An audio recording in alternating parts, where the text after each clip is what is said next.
Hey, everyone, and welcome to today's episode of the Marketing Guides for Small Business podcast. My name is Ian Cantle from Outsource Marketing, and I'm joined by Ken Tucker and Paul Barthel from Changescape Web. And Jeff Steck, unfortunately, isn't able to be with us today. So we miss him, but he'll be back next week. And today we're tackling a challenge that I think many service-based businesses really struggle with, and that's this feeling of commoditization. In an increasingly competitive marketplace, regardless of what service you have as a business, it's really easy for your services to become viewed as interchangeable with those of your competitors. And so that leads to price wars. It leads to everybody thinking, everybody does the exact same thing the same way. It usually inspires excessive discounting, price matching, and ultimately shrinking profit margins for you and for your competitors. But the good news is there are actionable steps that you can take as a service-based business that you can take right now. You can take these action steps. We're going to be talking about them today.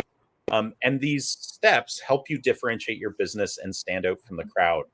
So in this episode, we're going to explore practical strategies to help your service-based business avoid commoditization, enhance your unique value proposition, and build lasting customer relationships. So we'll be asking our guides some key questions on how to stop this from happening and what you can do immediately to reclaim your market position. So let's dive in. So Ken, I'm going to start with you. And we'll also do kind of some round robining as well. But what are the key signs that a service-based business is becoming commoditized from your viewpoint? Yeah, well, it's almost always going to be a race to the lowest cost. Yeah. Is one of the best indicators. If you feel like you have to win business because you've got to be the lowest cost, you're at serious risk of being commoditized if you haven't already been. If you're experiencing customer churn because the Groupon model has taught us that people will hop without loyalty to the lowest. A certain class of customers anyway will hop from one to the next, whoever offers the lowest price. And so it's hard to build loyalty and retain customers in the long haul or get them to come back and buy again from you. So that costs you a lot of money. I mean, it may not seem like it on the surface. You may be so accustomed to dealing with churn naturally as it's been in your business because it's just been kind of the norm that you deal with a certain amount of churn. It doesn't always have to be that way. And there are things like you alluded to, Ian, that you can do to kind of help address that, which we'll talk about more here in a minute. Loyalty, I talked a little bit about with the Groupon model. I mean, it's like if people are only buying from you because you've got the best price or the lowest price, then what's going to keep them from sticking around if somebody else comes along with a lower price, or they prove to them, hey, you know what?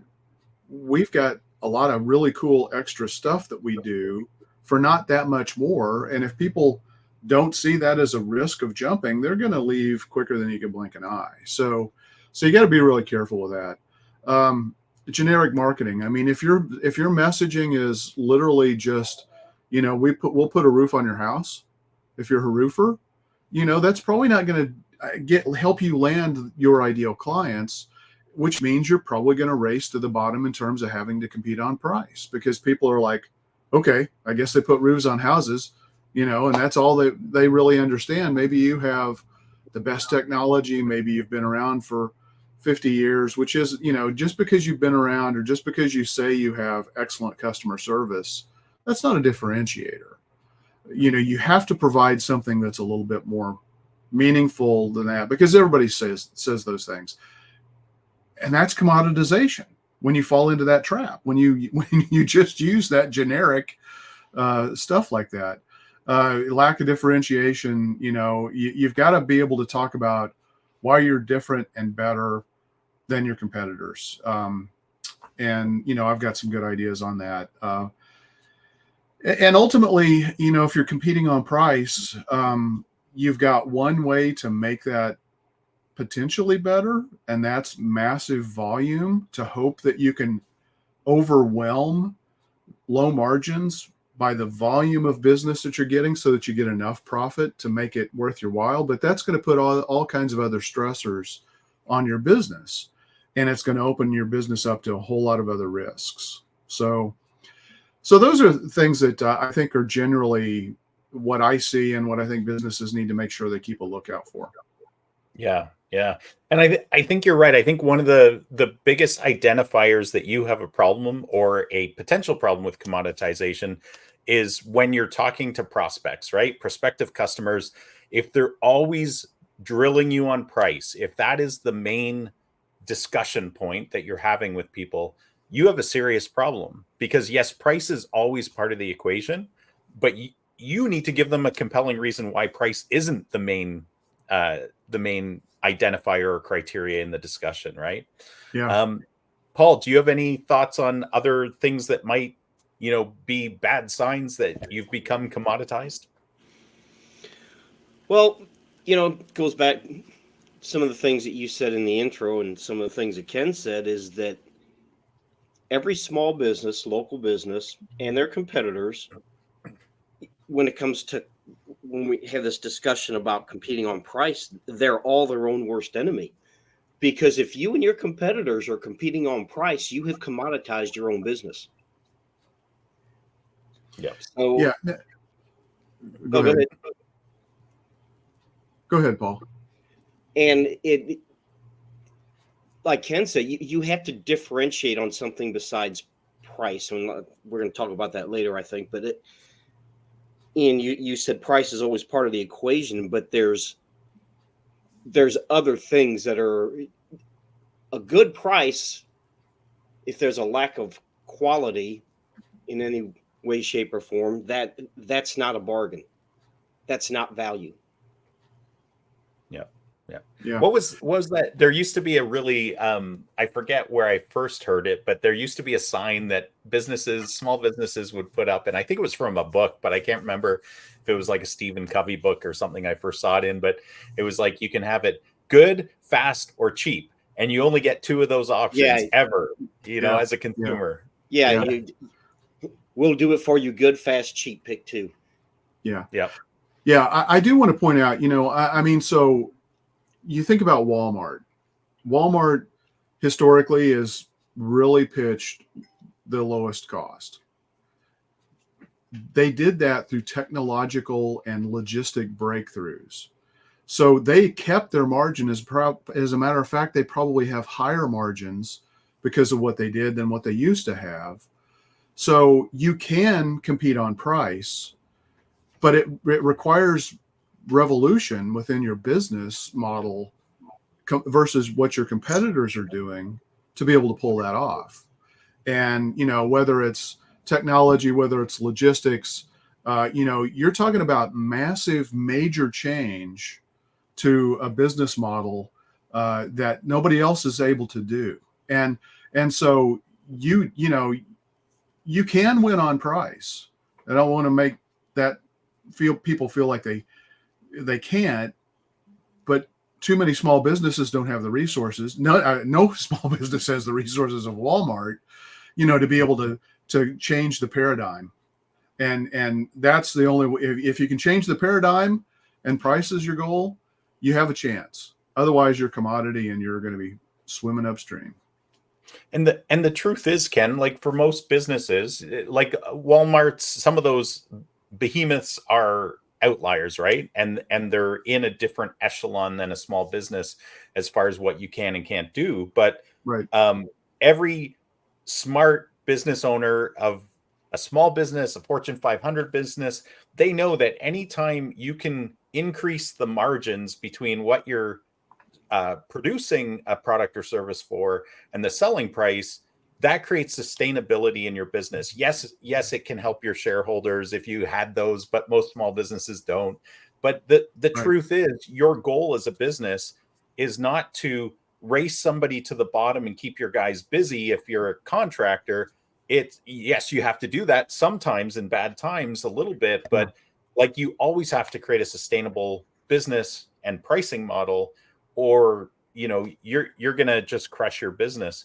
One of the other things I've noticed, and this is both in large and small businesses, is the there's a lot of pressure, right, on the business owner. You have your team potentially, you have your prospects potentially, who are pressuring you from both sides. Your team wants to stay busy and stay employed.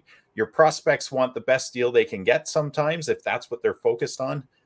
Your competitors sometimes, like, you don't know what pressures they're under, but I hear it all too often. And again, both Fortune 500, where I've worked before, as well as small businesses who I work with now, is that they're too quick to look to the competitors for guide. Like, this is the guide. They're bigger than me. I should be following their lead on what they're doing.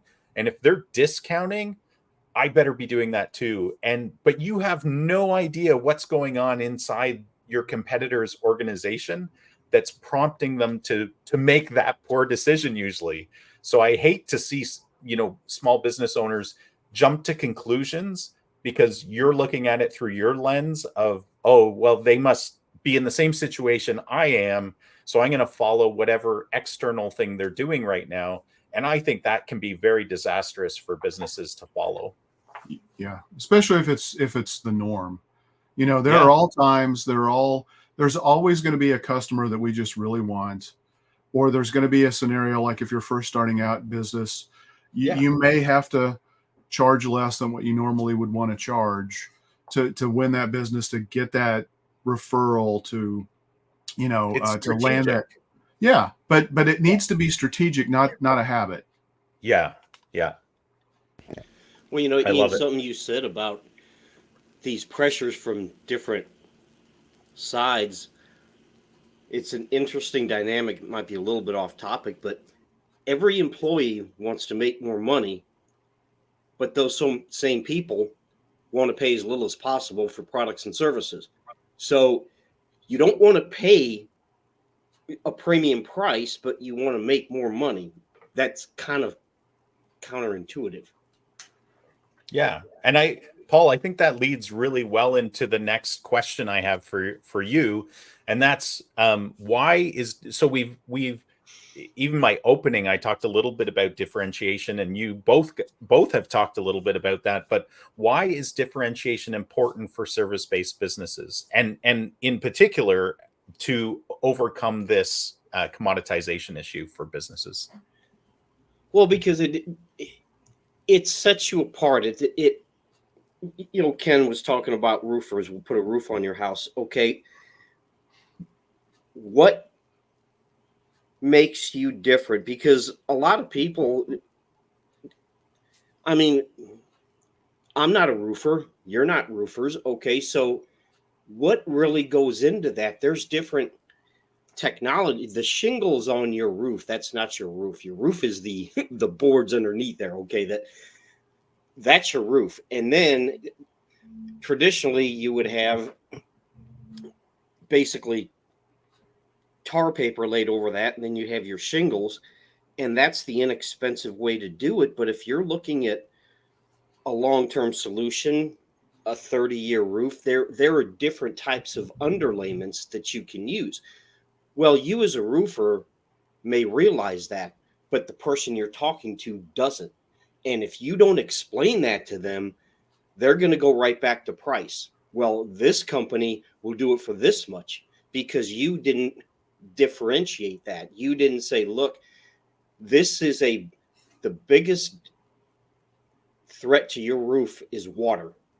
And the underlayment we use is far superior to this other underlayment. Well, the consumer doesn't know that if you don't explain it to them. So that can give you a competitive advantage, and that can allow you to charge more and have a higher profit margin. And there's a lot of people that if they understand the value they're getting and why they're paying more, they will pay more. I'm like that. If you tell me why I should pay more for your product or your service, what differentiates you, I'll pay more. But if you don't explain that to me, why should I pay again, back to differentiation. If you don't explain that to me, why should I pay you more than this other company? Because you didn't explain to me why I should pay more for your product or service.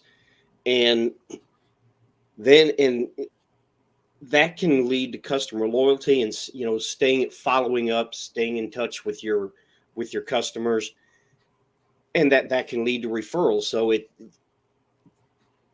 that's why differentiation is important, because if you're not going to compete on price, and for the most part you shouldn't, you're going to have to differentiate yourself and explain to your prospects why your product or your service is worth more than your competitors. Yeah, and I think something you said there, Paul, if I were to recapture your words, the one thing that keeps coming to mind is presentation of value. Like, as a business owner, and because we're talking specifically about service-based businesses today, and this can apply to products a lot too, but for service-based businesses, because it's an intangible item that you're presenting to somebody, if you don't show them this is the value you're getting in exchange for the money you provide us, and why this value is greater than the other options, that is part of the differentiation equation, where it's incumbent on you, not just for the sustainability of your own business, but man, consumers, businesses, they need that information, especially if you're providing a higher quality service that can help them more. Because, using your example of roofing, if a roofer comes in and they're racing to the bottom and they're providing the cheapest products, they use half the number of nails when they nail stuff it, right? Like, if they're all about price containment because they're doing it at the lowest cost, as a consumer, you can almost be assured that they're not providing the same quality as somebody usually that is focused on, we're going to put a roof on your house. We have a 20-year guarantee that's going to cover you, blah, blah, blah, blah, right? Because they're standing behind their service. Yeah. Well, yeah. And a lot of times it's the little details, and it might take a little bit of time for a business owner to explain this, and this is why you have content on your website. But going back to roofing, the way they nail the shingles on there, a lot of times, see, I had some shingles that had to be replaced, and it was kind of wind damage, but it was more the way. A lot of times when they put these shingles on, they crank up that nail gun and they pound those nails in so hard that the head of the nail actually goes through the shingle. And Yep. so it loses holding power. And so it's these little details like, hey, we don't use 10,000 pounds per square inch to pound the nails in. And that's important. I mean, because you're making an investment, and this roof, if you want this roof to last 30 years, those details matter. And that can apply to any service area business. The little details matter, and that goes back to differentiation. But the consumer doesn't know that if you don't explain it to them. Yeah, one of the interesting, very recent examples I have of differentiation, we support a exterior remodeling business, and they do windows, doors, eaves troughs, siding, masonry, all that kind of stuff. And they have some really good differentiation going, because they've brought almost all of your exterior renovations under one house, so they can do it all. Whereas with other renovators, they have to hire a mason to come in and do windowsills when they're just replacing the windows, stuff like that. But what I found really fascinating was, since COVID happened, that the time to get any of these services has been one of the biggest stumbling blocks in the industry, because they were just so busy. Timelines were pushed out to sometimes as crazy as like 4 to 6 months, right? And so if you're a homeowner and you need, new windows or siding or whatever, gutter guards, that's a long time to wait. And so, interestingly enough, they just launched a 7 days or less seamless eaves trough service, because they saw that as a key opportunity to differentiate themselves in the marketplace. And I thought that was brilliant. It's kind of going back to that good, cheap, fast, so they're saying we can do it good and we can do it fast. It's not necessarily the cheapest, but if the biggest lever that consumers are feeling right now is, I don't want to wait 6 months for new eaves troughs, then these guys have filled that gap by differentiating themselves and changing. Essentially, what we're talking about is changing the conversation, right? So you as the business owner are saying, okay, I understand you have these feelings of, price is always, we especially during inflationary times, price is important, but getting good quality service, knowing that it's going to be done properly, knowing it's going to last, like those things are really important to us as consumers as well, and to business owners. Yeah, and one thing, we've talked about this in the past, one thing that you can do as a small local business, because your competitors may or may not be doing it, is speed of response. That will differentiate you right there. Huge. Yeah. Yeah. So Ken, what strategies can a service-based business use to differentiate themselves? We've touched on like little parts of this, but I think we can go pretty deep into this section, and I think this is kind of where the meat of the conversation is. Yeah, and it's going to sound funny, but it's productization of your service. That is essentially the key. You want to be able to build once. What do you mean by that, Ken? You want to build something once and be able to resell it and sell it over and over and over again. So what you do is you take a service and you turn it into a process where you've got the delivery optimized. You've got, you pull in all of your features that you offer that could be uniquely delivered, from you. I mean, look, roofers, there are a gazillion roofers out there, right? I mean, but that doesn't mean that you still can't productize, nor should you productize your roofing business. You should.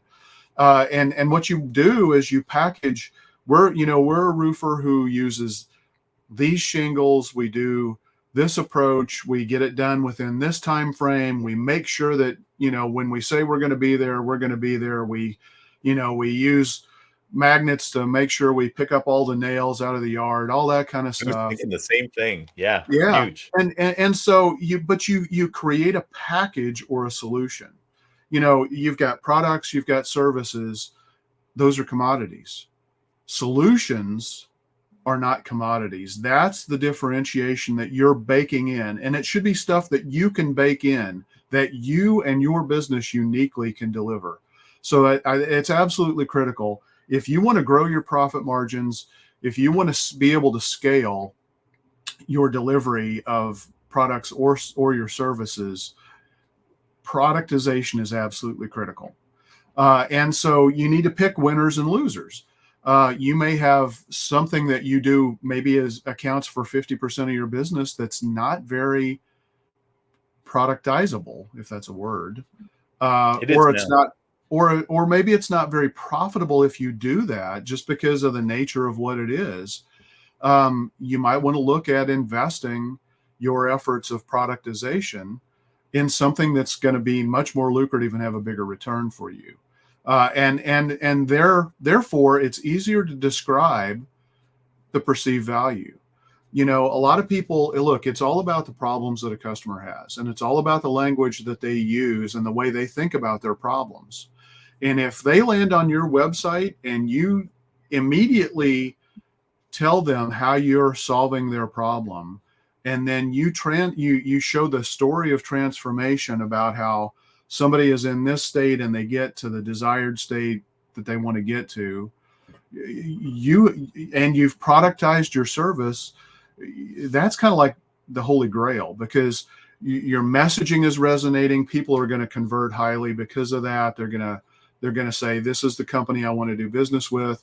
You're going to benefit from the productization because now you're able to make better profit. You're able to deliver more repeatable, predictable results. Look, we've been doing this in the software world for a very long time. And the reason is because when you develop software, and manufacturing has done it for a very long time as well, industrial, when you can productize and take something and turn it into a solution, it's basically manufacturing. Just think about it, manufacturing. You want to make that manufacturing machine as efficient and as effective as possible. And there are a whole variety of reasons why you want to do that. Safety, profitability, are just a couple of keys. When you write software where you're trying to put people on the moon, or you're trying to write software to help you provide warfighting capabilities, for example, and people die when your software doesn't work properly, then you have to take it seriously. And so, manufacturing, information technology have really, kind of taken the reins on this. And so I think it's just absolutely critical, and sometimes that means you walk away from doing something that you're currently doing because you have the opportunity and the expertise to specialize in something. And your specialization could very well be the way you package or bundle the solution set that you've created, and the way you deliver it, in a way that is reliable, it's predictable, there's going to be quality, you're not going to be fielding a gazillion customer support calls, because you delivered something that you didn't know worked. Sure, there's research and development and costs associated with getting your services to that point. Most businesses never take that step. But if you're ever looking to sell your business, if you're ever looking to, be able to franchise your business, these all require productization of what you do.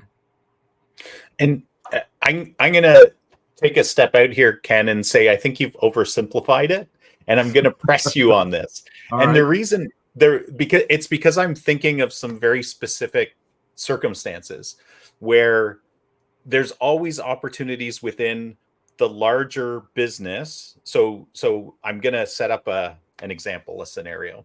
So home remodeling companies, right? Yeah. If we're talking about the typical home remodeler, some of them do entire home builds or rebuilds. They do kitchen and baths, they do basements, and they do external buildings sometimes. So for those types of things, as you were talking, because I'm familiar with the idea of productization, and I think within those worlds, you can, and I would also kind of reterm it too for some of these, I would call it systematization,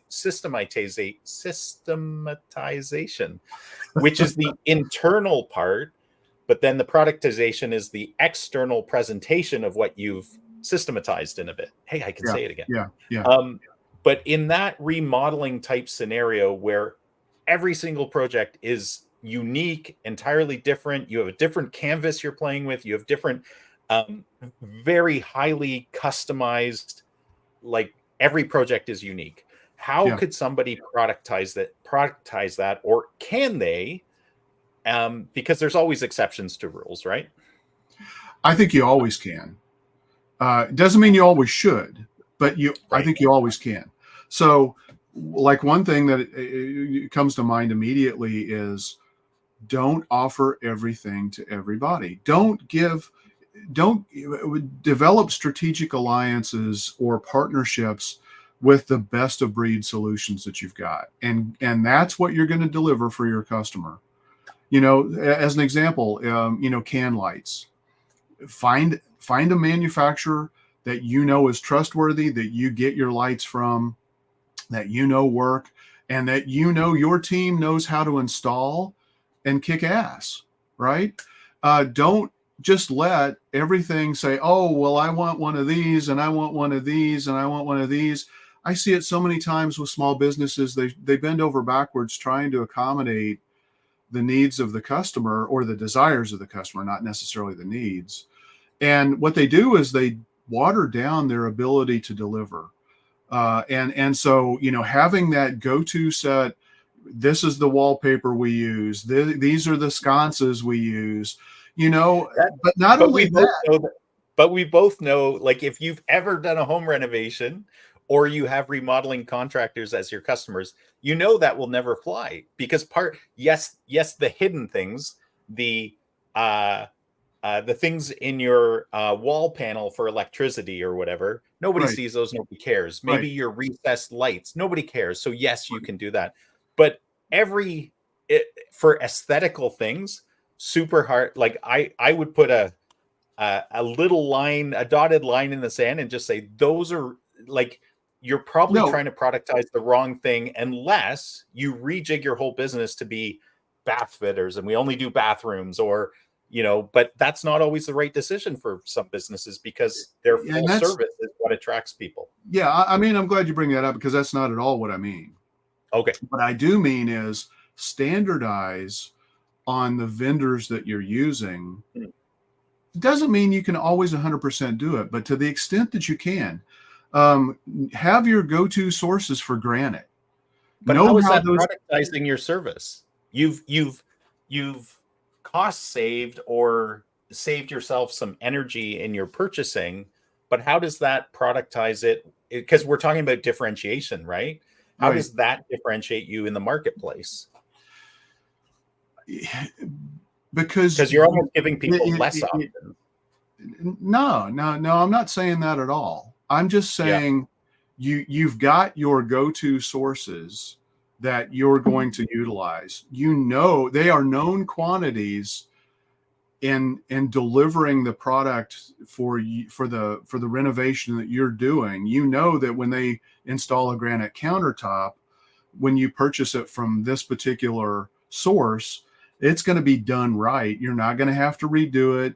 And it's going to be done in a timely manner. If it can't be, if for some reason the order didn't come in on time, they're going to notify you and help you manage and deal with that situation. But you've put processes and you put systems in place, and you're not bending over backwards trying to go out and say, I mean, look, there's a time and a place where people are like, I'll just write you a blank check.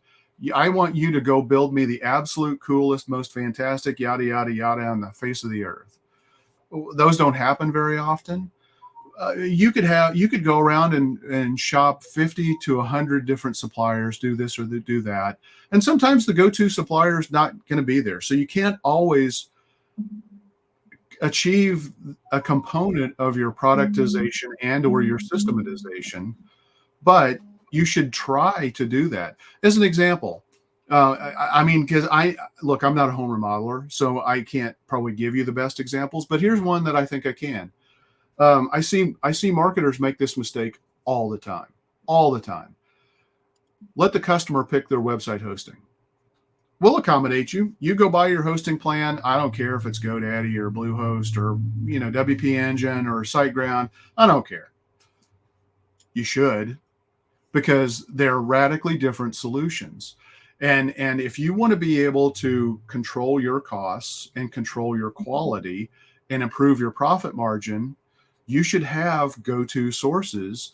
And you should also tell people and be prepared to walk away from, you know what, I don't work with that vendor. If you're insistent on keeping your hosting there, we're not the right fit for you, because we know these are the problems that are going to happen. And it's going to cost more than it saves. I'm going to cut you off because we need to keep moving. And I think I think we've done a good job exploring the productization thing. Yeah. I think there's a whole lot of strategies we haven't talked about, though, related to how a small business can differentiate themselves. Can you talk a little bit about those? Because I think they're of equal value, because we were talking about kind of the back end side of differentiation, but how can the business then differentiate themselves to the consumer or the buyer? Because that's where kind of the rubber meets the road, right? Once you've done the productization and systematization. Because they won't buy it if they don't understand the value. So you have to be careful with the chicken and the eggs kind of scenario, right? I mean, you can productize and systematize all you want and create what you think is the greatest solution, but if it doesn't align with what your ideal customer wants to buy, then who cares, right? So you always have to start with what the customer wants or say they want, and understand the language and the problem that they're asking you to solve. And realize that not every customer is the same. You have to work to identify who your ideal customers are. Do you want to have that customer that asks for every specific thing to be unique and nuanced exactly the way they want, or do they want to trust you to put in place the best solution? And you have to have the track record to be able to back it up, obviously. So you've got to understand who your ideal customer is. Ideal customer is, not just anybody who has a checkbook, or anybody who owns a home or whatever it might be. You need to dig in deeper to that. You need to understand they have these specific problems. They have these desires. Is it existential? Is it aspirational? There's a radical range. I mean, there is an existential need why people literally need to have a brand new kitchen, right? That's not the same thing as people who want to have this big, elaborate 5-oven kitchen, 3-oven kitchen, whatever it is, because they want to have everybody over for their holidays and they want to do all of the cooking, and that's the community and the place and where everybody gathers for all these big events. Two completely different solutions. So you need to figure out which is your better ideal customer. So I agree with you, but how does this bring it forward? Because I feel like we're still behind the curtain. So you as a business owner have determined, hey, I want to focus on this particular ideal client or customer. So how do you differentiate yourself now that you know that? Because that's, to me, you have to have the strategy, like what you've been talking about. You have to be focused on systems and processes, and you're never done, right? Just like we talked about, marketing is never done. Your strategy is a living document. Talk a little bit about, I want to get tangible with business owners. Like, what are these strategies they can then use to differentiate themselves? So, clarity of message is critical. People don't use gobbledygook or jargon. Use the language that like Paul was talking about, that people, they know, not the insider language, unless your differentiation is to sell to those people who already know the insider language, right? But that's clarity of message. So it's got to align. It's got to make it look. You want to remove every barrier you can from the sale, and understanding what your ideal customer, who it is, what they want, what language they want, what they're looking for in a solution, and absolutely their desired outcome. Those are the critical things. So, and that all rolls up into branding. It rolls up into, the language that you put on your website. It winds up going into the ad copy that you use, because you want people to click on your ads when they say, I don't just want my kitchen remodel. I want it to be this. And they click on it, and you need to the extent that you can, you need to have that baked into your sales process. You need to have validation and social proof through customer testimonials, social media posts, user generated content, and sometimes that's going to require an element of helping maybe educate customers, on what your value proposition is, why you're different, but what the outcome can be as a result of that. You can't always accomplish that through the website, but video is really good at helping you kind of move that ball forward. Is that kind of what you're looking for? Yeah, well, I'm just looking for, because I felt like we were talking at a very high strategic level, like planning, thinking about the business. But a lot of what we as businesses need to get to, like, that's important. We are. At the end of the day, you got to create content at the level of people are at, right? Through their buyer's journey. So it's got to be aligned with, are they in exploratory mode? Are they in the process where they've gone that first step of identifying people? Now they're starting to look at people they really want to do business with. How do they know that they can trust your business to deliver, the type of solution that you're looking for? What experience is the buy going to be like? How can you kind of get them to foreshadow what their experience is going to be working with you? And then what happens after the sale? Most people, drop the ball at least a little bit, after the sale. and then they leave a lot of money on the table because they're not reactivating past customers. They're not getting their past customers to write reviews or give them referrals. So you really want to work hard to create omni-channel marketing presence to fill in the gaps throughout the entire customer journey, not only to the point of sale, but well after the sale, because that's going to be a massive win for you if you pull that off well too. Yeah. Yeah. And you talked about the, like, how you communicate your value.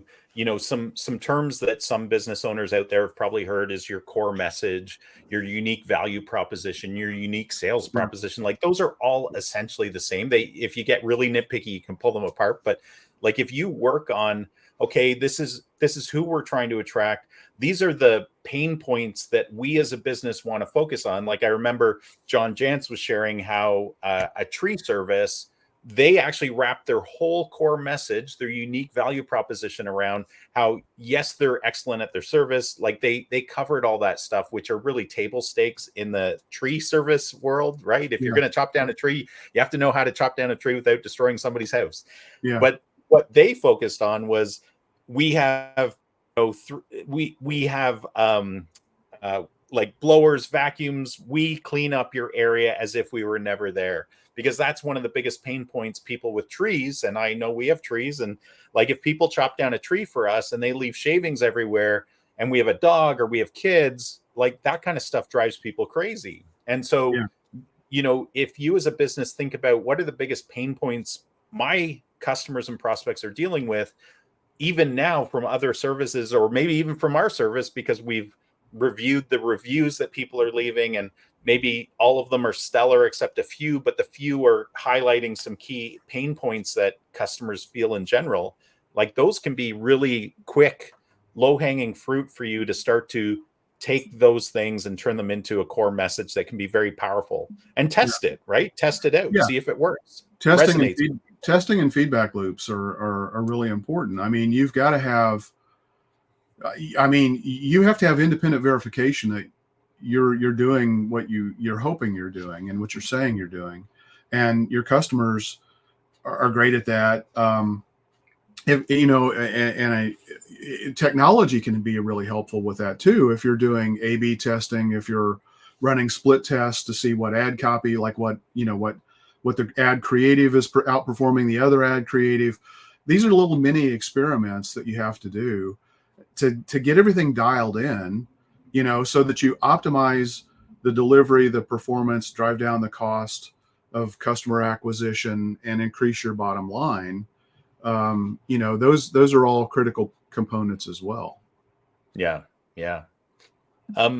Paul, what Ken alluded to this or set this up really nice, but what role does customer feedback play in avoiding commoditization? Well, it lets you know where you're screwing up, and it lets you know where you're doing good. I mean, I kind of say that half jokingly, but it gives you It's insights. true. Yeah. Like, you talked about the reviews. Okay, so you have a few bad maybe you have a few bad reviews, and maybe it's kind of an outlier, but it can be something that maybe someone else just didn't complain about. But that doesn't mean it's not an issue that needs to be addressed. And it can also give you insights into maybe some things you can do that you're not doing, some things you can offer that you're not offering. And it can even give you ideas for content to put on your website. Okay, here's this issue, and this is how we address it, or that this is why maybe it's not as important as you think it is, or this is why it is important. And I think a lot of it comes down also, this isn't really exactly what you asked, but communication and education. Ken had mentioned hosting, and this goes back to price and commoditization, is that I can go here and get this hosting for $7 a month, but you're saying I should pay $30 a month. Why? Well, okay, because the $30 a month hosting, it gives you the security features, backups, tech support in this country. Okay, by the time first line tech support that knows what they're doing. Yeah, exactly. SSL certificates, these are all included, where you can go get hosting for $7 a month, whatever it is. By the time you put all these necessary things on top of that base level hosting, you're actually going to wind up paying more because they're add-ons. And so this does go into customer feedback, because they're saying, why should I pay $30 a month for this hosting? Well, this is why. Okay. And those things can build loyalty in customers. They're like, okay, I didn't know that, whether it's roofing or hosting, whatever it is, educating your customers and getting feedback from your customers can help you improve your business and add value for your customers. And that builds loyalty. I don't know if that's I think I think I think we zoned in on negative comments because that uncovers pain points. I think on the reverse side, the positive reviews, and we're using reviews because they're very easy to mine, right? And they're very painful if they're negative. Right. But you can use positive reviews, and just to kind of switch people's framework for looking at this. Like, imagine 100 years ago, you were providing your I don't know, did they have plumbing 100 years ago? You're a cabinet maker, right? They had outdoor plumbing called an outhouse. The Seine River. You would get immediate feedback from people. You would build them a cabinet. They would say, like, it wasn't what I was hoping for, John. I want something slightly different. And you would modify it. You would fix the problem. They would be happy. You would move on. But you've learned something from that feedback. Today, a lot of people don't give you face-to-face feedback, but they will give you a review. And in those reviews, you either learn what they're happy about or what they're unhappy about. And as an example, well, the reviews we're are looking feedback in that sense. Absolutely. Yeah. I'm just trying to equate it to people because, like, if you're in a restaurant and you get a bad dish, you're going to tell the waiter, like, I'm sending this back because it's horrible, it's cold, it's whatever, right? But in a lot of circumstances for a service-based business, your customer will hopefully have good communication channels with you, but sometimes reviews are where you hear it. And an example of that is dentists. When we are talking to a prospective dentist, we look at their reviews and we uncover things. And so there was a recent one where, like, almost all of the reviews were positive, and two things stood out. The dentist communicated really, really well with the patients, like so well that it put them head and shoulders above every other dentist in the community. And he was very good at doing pain-free sedation and stuff like that the patients were like, I can't believe it didn't hurt. And stuff like that. Like, you can then take that feedback, and to bring it back to, the rubber meets the road, that's when you can start to work on that differentiation. Because if you can't differentiate yourself, like in the case of dentists, most dentists' websites, their communication, everything looks exactly the same. They have dental clinics on their websites. They say the same thing. We can all do the same services. So how does a consumer make a choice? You have to differentiate yourself. Yeah. As a great example, I mean, you take that and you put that smack dab at the very top of your website. Yeah. Most patients feel some level of discomfort when they, experience a dental procedure. We specialize in pain-free dentistry so that you have no stress and you can get on with your day or whatever. And then you lower down, as people are scrolling through that page, you have testimonials that provide social proof from real patients that reinforce that. That's differentiation in a meaningful way. Yeah. We get the good drugs. The good drugs. But here, who's been at the dentist or to the doctor and you have no idea what they're doing because they're not communicating with you? They're doing stuff to you. Yeah. We're not a car in a mechanic shop. We're a person, right? Tell us what's going on. Although sometimes I'd rather not know what they're going to do or what they're doing. Surprise. Send your customers surveys after you provide a service. Send them a survey. Ask them how you did. Yeah. Yeah. That can actually prevent negative reviews. And sometimes it needs to be done from an independent source, because sometimes people aren't comfortable sharing if they've had a long-term relationship with you, and so there's a time and a place for sure to use an independent source to do customer interviews and, try to get them to tell a story that's maybe a little less filtered, because they don't want to hurt somebody's feelings. If there are issues, sometimes that's a good way to uncover them. Yeah, when we build a strategy first blueprint for our clients, one of the steps in that is we do all the technical audits. We do the audit of all of their, like, what marketing assets do you have at your disposal? What's your current core difference?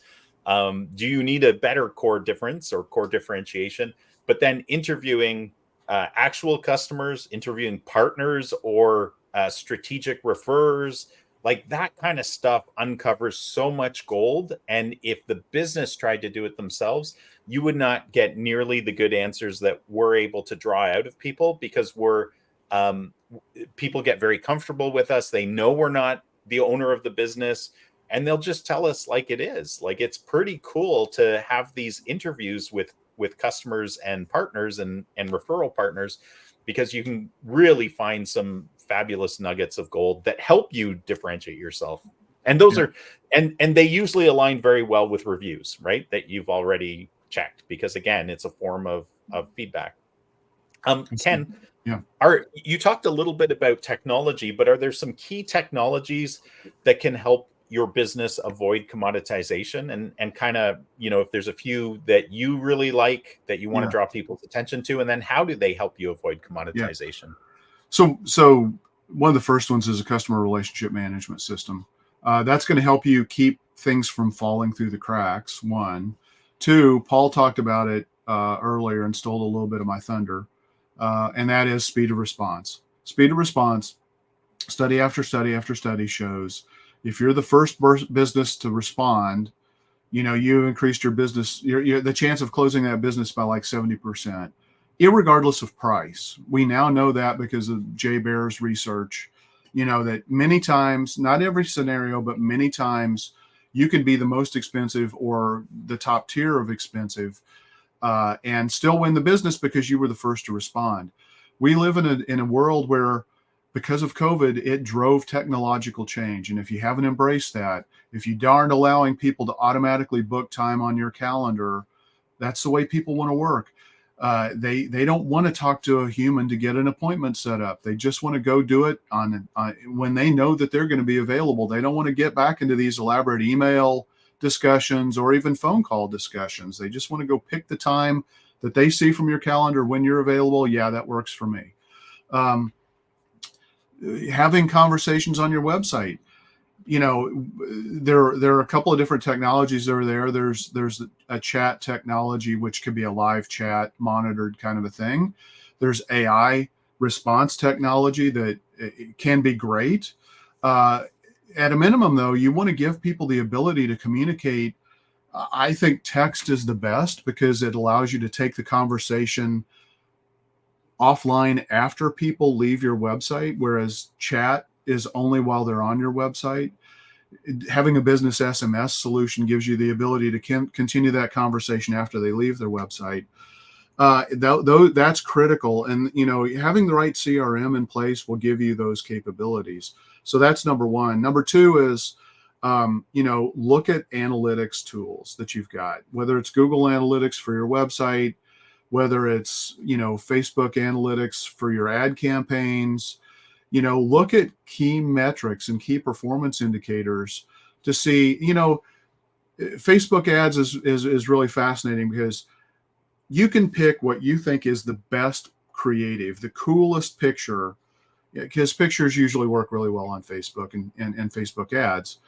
And you think it's fantastic. You think, this is going to be so awesome.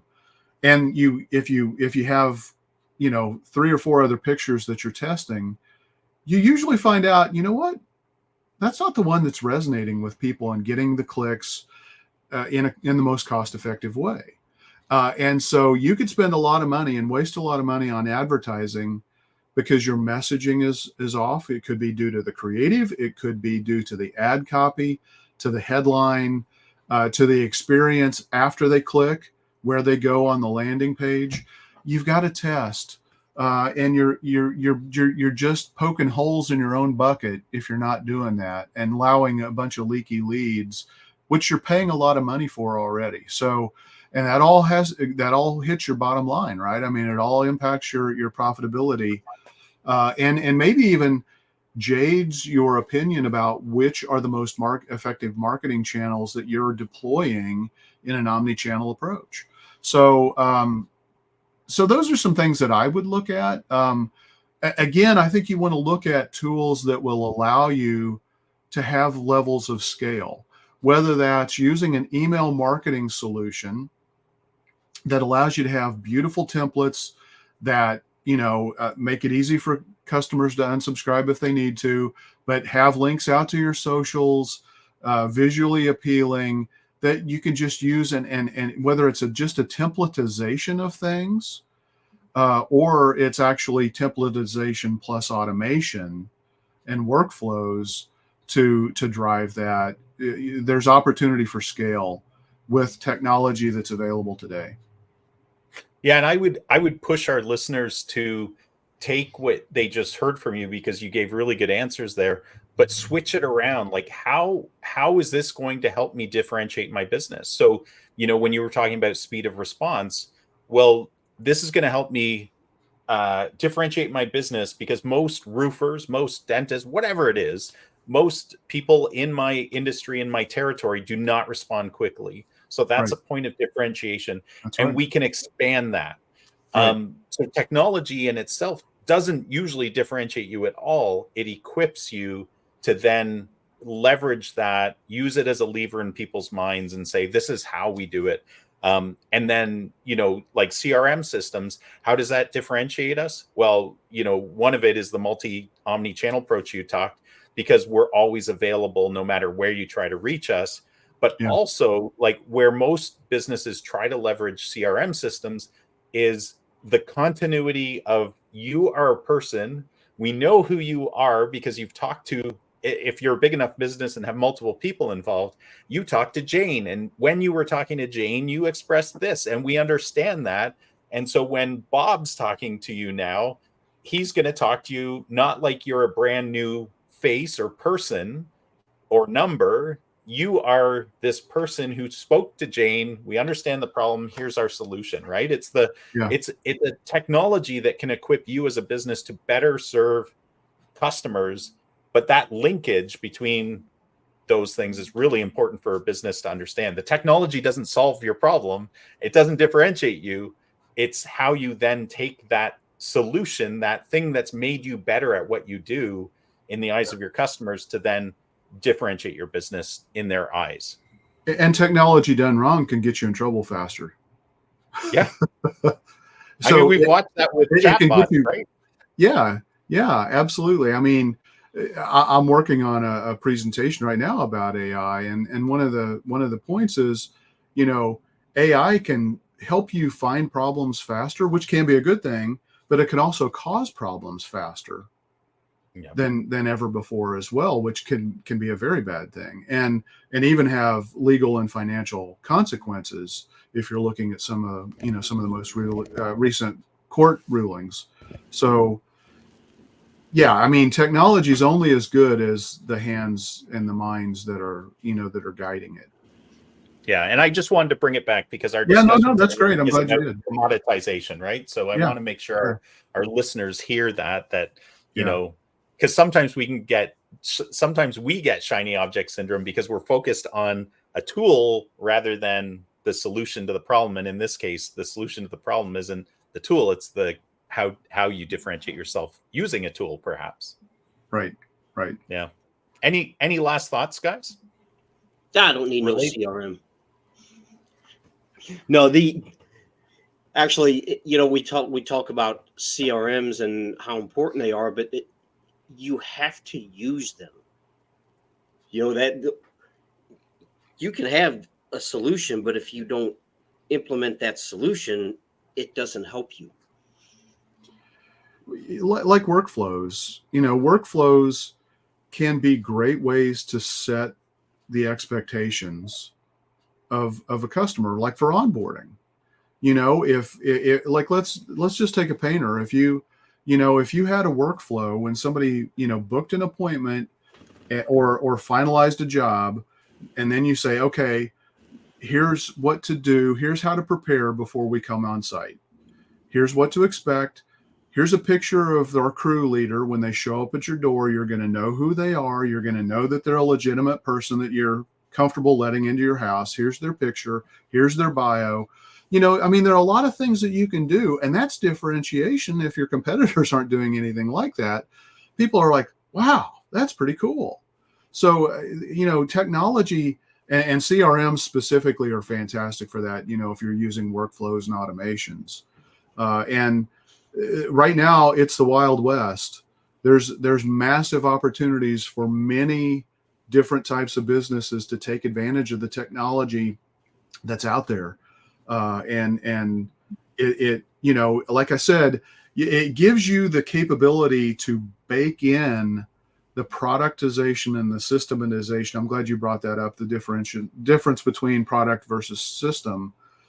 But it gives you the ability to bake that in so that it's repeatable, scalable, managed, controlled, and ultimately more profitable. Awesome. Any other thoughts, Paul?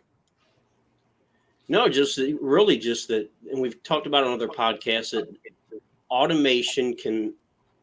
these marketing automations, they can free your staff up from these redundant tasks that they're spending time on and help you increase your profit margins. Awesome.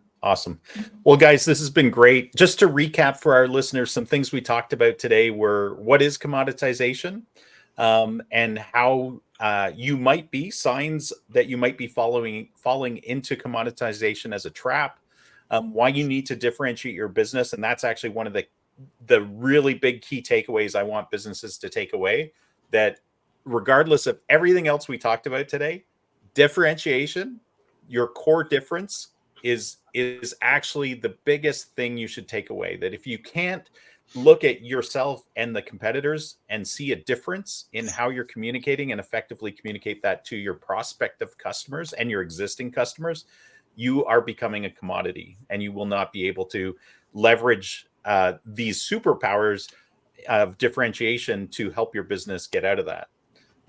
We talked about leveraging customer feedback, utilizing technology. This has been a fantastic discussion, guys. Thanks for sharing your viewpoints.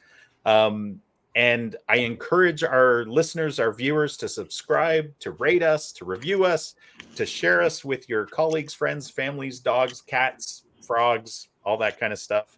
And until next week, keep calm, folks, and mark it on.